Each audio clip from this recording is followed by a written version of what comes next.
We're on a SISM course, someone quite openly talking about packing the box or packing the suitcase. One of our colleagues talks about that. That the stuff you don't talk about, the stuff that you just not, we're not even going to go there. We'll just pack it away. And I know that we talked a few days ago, Ed, about this. That suitcase or that trunk or that box, it doesn't get packed in an orderly fashion. Everything just gets shoved in. Another incident, don't talk about it, shove it in. So it ends up like a higgledy-piggledy suitcase or box that's bursting at the seams.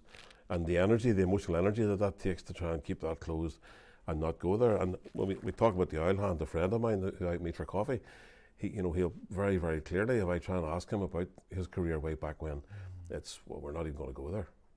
It's too frightening, and again, because they couldn't find the language, it wasn't just about not necessarily having the courage to talk about it, but where would I even start to find the words to describe, So it's very difficult. I like that analogy, Sean, because what you're suggesting is open the suitcase out, take stuff out. If you need it, fold it up, put it in order. Yeah. If you don't need it, let it go. Yeah. But the other thing that if you have trouble letting it go, and that's where support comes in, ask for help. And we can show an empathy. I think the other thing we talk about in the SISM course is empathy, and how we can show empathy to each other. And if you can do that, then the conversation that, for example, you had with Michael, if you're showing empathy to somebody, I understand exactly where you're coming from. I think that's really helpful. I think there's a bit, Sean. I mean, you're talking about unpacking boxes and ordering your feelings and whatever, but and I really admire the work that Peer Sport and Health and Wellbeing team are doing, and I know you're all a long time, but yet taking on other people's issues and feelings and that empathy, if you don't sort out your own box, you're overloading your own box. But you're going to talk a little bit more about vulnerability and about resilience. Our resilience, Sean, was tested to the limit when we first started this. Connor, you're the same, Sean, too. It was challenged, and you had to rebuild it up yourself because we didn't ask for help, and we didn't know how to kind of boost our resilience. We kind of probably knew when it was quite low. Maybe we reached for the extra beer. Maybe we, sat up a bit longer at night time, had an extra drink. It maybe helped soothe. You talked about soothing earlier on. Those were the things that staff back then reached for. Let's go to the club for a pint. Let's have a drink. Let's do anything except sit down and have this type of conversation. Which would have been. I know that this probably wouldn't have suited everybody back then, but to me, this would have been invaluable. And to be honest, I mean, I know I agreed to come here today, and I was sort of a bit anxious and sort of didn't really know what to expect. I suppose this is the first time in my career, even having had conversations with you or Emma outside of buildings. It's probably the first time that I've actually sat down and thought about my experiences and how they've affected me.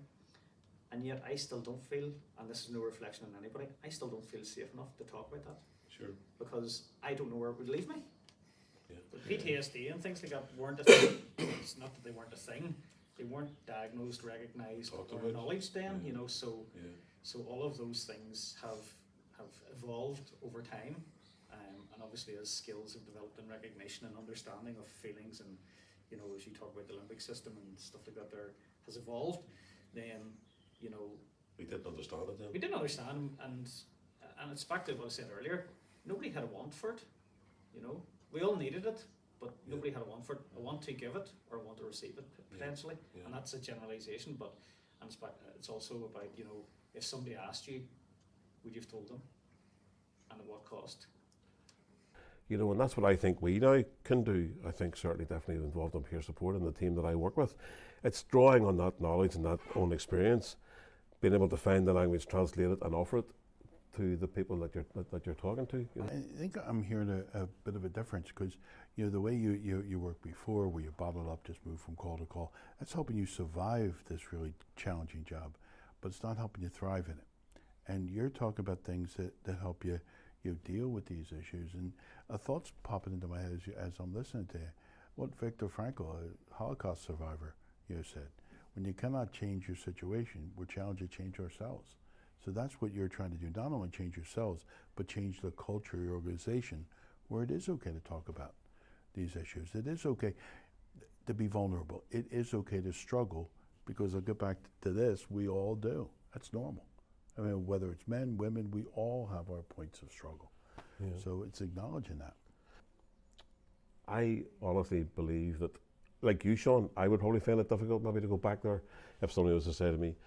But I'm trying to look forward and think, well, the staff who are coming behind us, our own peers, and particularly the new members of staff coming in, what can we do from our learned experience and from our shared experience to maybe make that journey for them a little bit easier? And it's hard to sort of get everybody together with that sort of hot debrief after Sure. an incident. But there has been incidents, and what you've found is that people do talk and tend to open up Sure. right after the incident and will talk about it. Yeah. And it makes them feel better in themselves to realise, that what they done was they done their best. Yeah. They done their best and they tried, they done exactly what they needed to be done at the time, And I think that the debriefs are needed, one of the things going forward that we need to be looking at. It really does. You find that people talk. I found that any of the ones that we have done, people do tend to open about their feelings and about what they've done and what they could have done better. And you do find it really works, And I've walked away from some of them incidents actually feeling better than what I did previously because we've done it, Sure. And Ed, you touched on that. The talking, is the most helpful thing that you can do, because if you don't talk about it, it can come back and haunt you. Yeah. But Sean said a really important thing as well, because if somebody's sharing your pain, your anguish with me, I can't fix you, I can understand, and that's empathy. I can work on understanding. But when you were talking, it kind of reminded me of those instructions you hear in an airplane. If you're not putting your own oxygen mask on first, you're not going to be able to look after anybody else. So the whole idea of looking after yourself, which is, guys, we're not good at, but that's equally important. I can't fix you, but I can work on understanding. But if I'm hearing your pain, well, then what am I doing to look after my well-being? Sometimes you don't need a problem solved, you just need to be heard. Yeah. And sometimes the best partner you can have in a vehicle is somebody that's willing to listen to you, but don't offer me a solution. Just listen to how I'm feeling. Very true. Don't fix it for me, just listen.